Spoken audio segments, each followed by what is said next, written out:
He can do whatever he feels like doing, whatever he wants to do.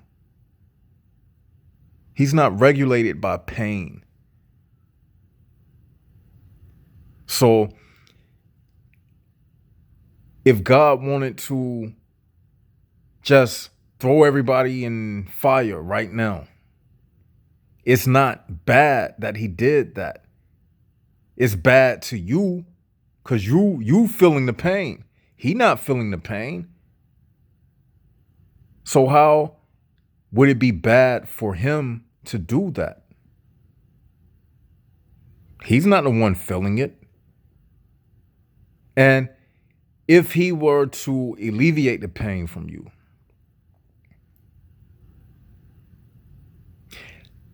what would that benefit him? Have anybody ever asked, have you ever asked yourself that question? By God doing good, how does that benefit him?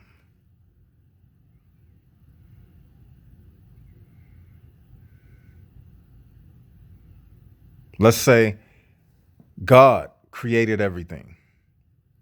By him doing good, how does that benefit him? You know what? Thank you, Spirit. That brings something to mind. Go back and watch that video I did about I forget the title of it. Does God love or does he need a love? It's something like that. Remind me if I forget to put it in the description box or in a comment under this video. And some of you may even remember that video that I'm speaking about. I was outside when I made it, and I was speaking about does God need to love? Because really it's no benefit that God can get from doing anything. I was saying like unconditional love, God, he can't benefit. Go back and watch that video that I did because I don't want to mess up anything that I said in the video. But God, he can't get any reward from doing what we call good. What is he getting out of it? Because he was already God before he created you. He's going to be God after you no longer in the physical body. You know, the way I'm speaking right now, this is God. The way I'm thinking right now, this is God. These are some of the deepest thoughts a human can produce. The things that I'm saying right now, this is God. These are the deepest thoughts that a person can conjure. Just about as deep as you're going to get. You know, not to shift gears, but thinking at the extreme level, that's thinking like God. That's really getting deep. I like to go deep about stuff. That's how it is. I like to go deep. You got to break the surface.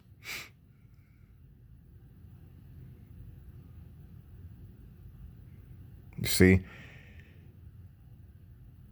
Having said that, you know, if God, he does whatever he want to do. What we say good, what we say is evil. We only saying that selfishly. You call something good and evil because you being selfish. You say it's good and evil because you feel the pain. So it's selfish. That's bad because I feel pain. That's selfish. That's a selfish reason. Now, I'm not saying that I'm not saying you wrong for saying that because who want to feel pain? You know what I'm saying? But regardless, it's still a selfish reason to say something is evil because you feel pain. I feel pain that hurts, so that must be bad. So if somebody else, if what you are going through and another person, it don't make them feel pain, so that mean is your evil, what you calling evil, is subjective and not objective. It's subjective because you are saying it's evil because you feel the pain. So you are saying it's evil out of a selfish, subjective experience which allowed you to feel pain. So therefore you say that this must be evil because it makes me feel pain. Do y'all get what I'm saying? It's left side losing you. That's why it's a video. You can rewind it and play it from the beginning. So we all look at good and evil from a selfish standpoint because we feel pain.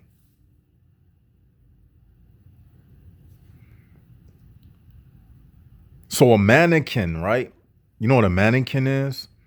You know those little plastic figurines they dress up? They can't feel pain, so nothing they can do is evil. If you had a robotic mannequin and he chopped the head off of another robotic mannequin, it's not good, it's not evil, it's not nothing because they don't feel pain.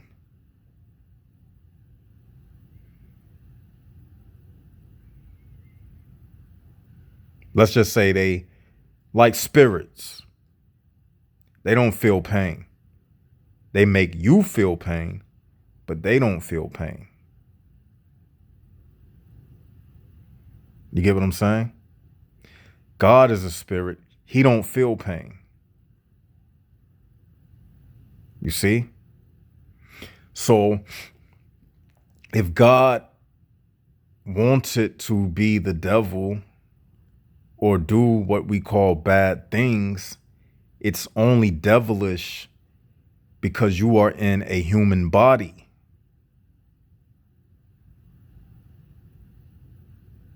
You get what I'm saying? There is no good and evil outside of the human body.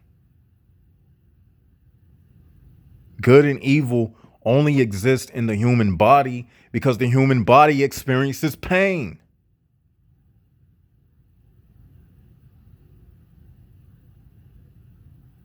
So good and evil is not some eternal thing because your body isn't eternal. It's temporary. So anything that's not eternal is not reality. It's a part of the illusion. This good and evil thing is a part of the illusion.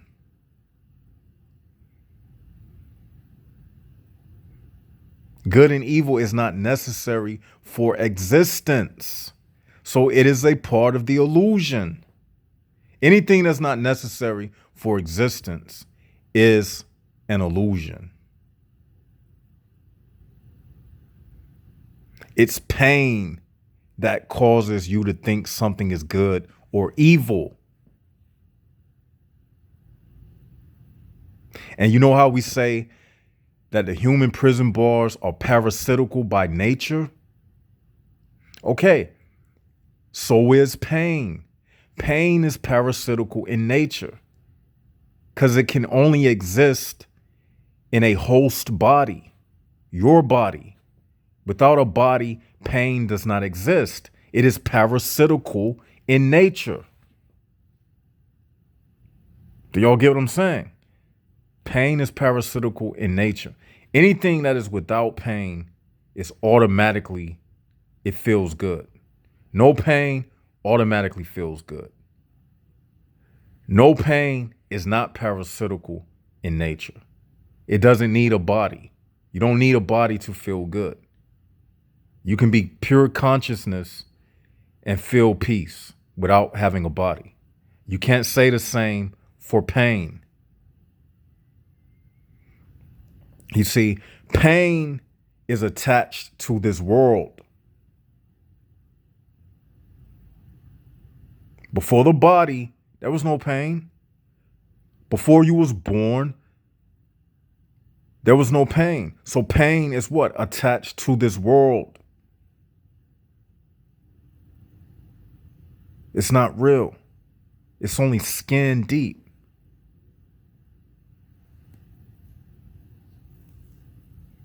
You see? How do you deal with pain? You deal with pain by finding out the truth. That's how you deal with pain. It's not too much that can hurt someone like me, other than like an iron falling on my hand or something like that. But far as like emotional pain and things like that, I'm over stuff like that. I'm beyond things like that because I've figured it out. No female could hurt me or break my heart or none of that stuff. I'm way beyond that. I'm way beyond crap like that. I'm way beyond that level, man. That's kindergarten stuff. For a man like me, that's kindergarten. That's pre-K stuff. I laugh at stuff like that. That's elementary. You see, this physical body, man, this is the last veil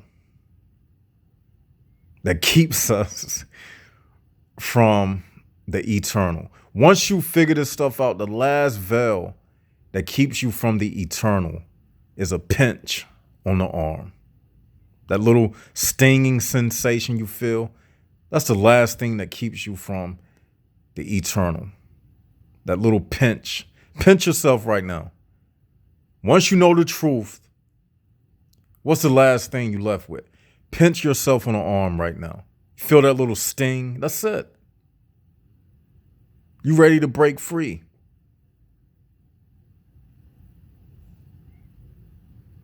You see, that little sting, that's just like an electric wire around a prison yard. So when the prisoners try to escape, they'll feel a zap. Bzz, oh, that hurt. Bzz, oh, okay, well, I didn't kill myself because it hurt. So because they want to keep you in the flesh. This is a human prison bar suit that you are in. You live in a human prison bar body. Your soul is trapped in it. Your soul, it doesn't feel no pain. But they put your body, they put your soul in a body. It's like you was connected with like some type of electrical probes, and it's called nerves. See, these nerves,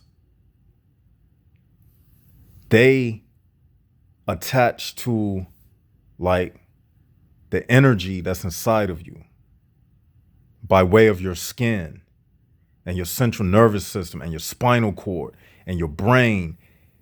And all of this is just a shell. It's a prison suit. So when you feel pain or something, that signal, it goes to that area of the body.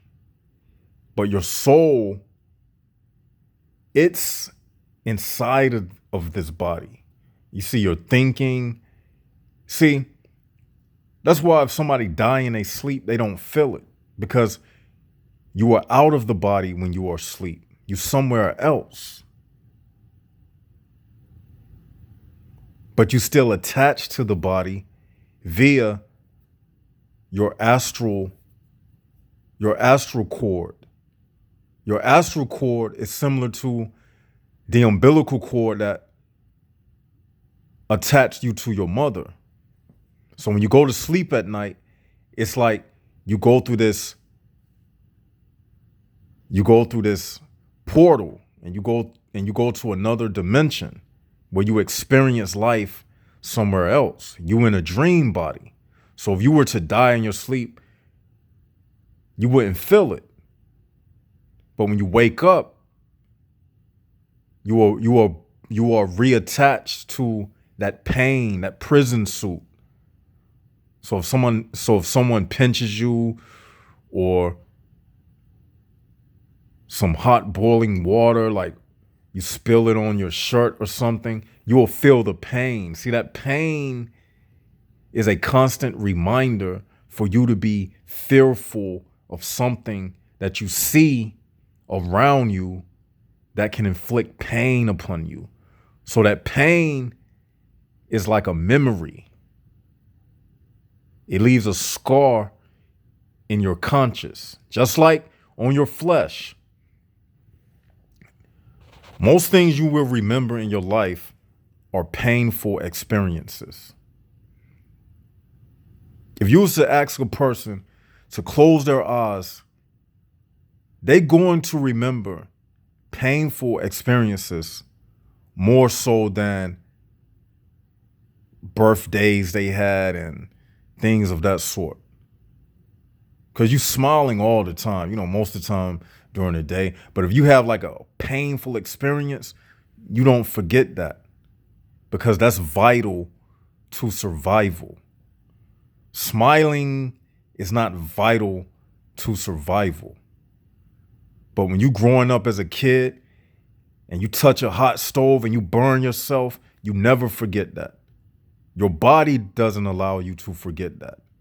So therefore, it leaves a scar. So you'll never forget. So whenever you look at that scar, it will remind you of that time you burned yourself.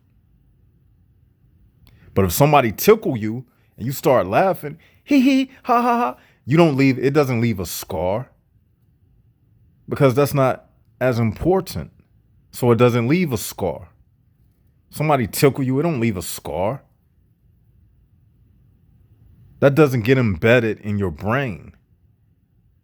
But that spanking your mother gave you, you will remember that. That teaches you how to be sneaky. If I do this, I'm gonna get a spanking. So I gotta be sneaky to avoid the spanking. You see how pain even teaches you how to be mischievous? Not meaning to shift gears, but it does. It teaches you how to be mischievous. Pain teaches a criminal how to break in a house, what to do to avoid pain. What do we do to avoid pain? Okay, we wait till it's nighttime because if we come during the daytime, we might be exposed. You're not worried about being exposed in the daytime. You're worried about in the daytime is it's the most opportune time where someone will see you. And then if you try to break in their house, they can inflict pain upon you because you're not worried about someone seeing you. You're not worried about any of that. You're worried about pain. So because all through your life you felt pain, it taught you how to avoid pain, how to be mischievous, even when you're dealing with relationships. You've been rejected by a woman before, right? You didn't like how it felt emotionally. So emotional pain. So next time you get with a female, what? You kind of switch your words up. How can I get with her and say what I want and say what she wants to hear so she won't, turn me down or reject me or deny me of sex or how can I avoid feeling that heartbreak? You see? The pain teaches you to be mischievous. It teaches you to be covert and sneaky in how you do things. All of those lessons came from pain. As I stated, without pain, you can't learn any moral lessons. You see?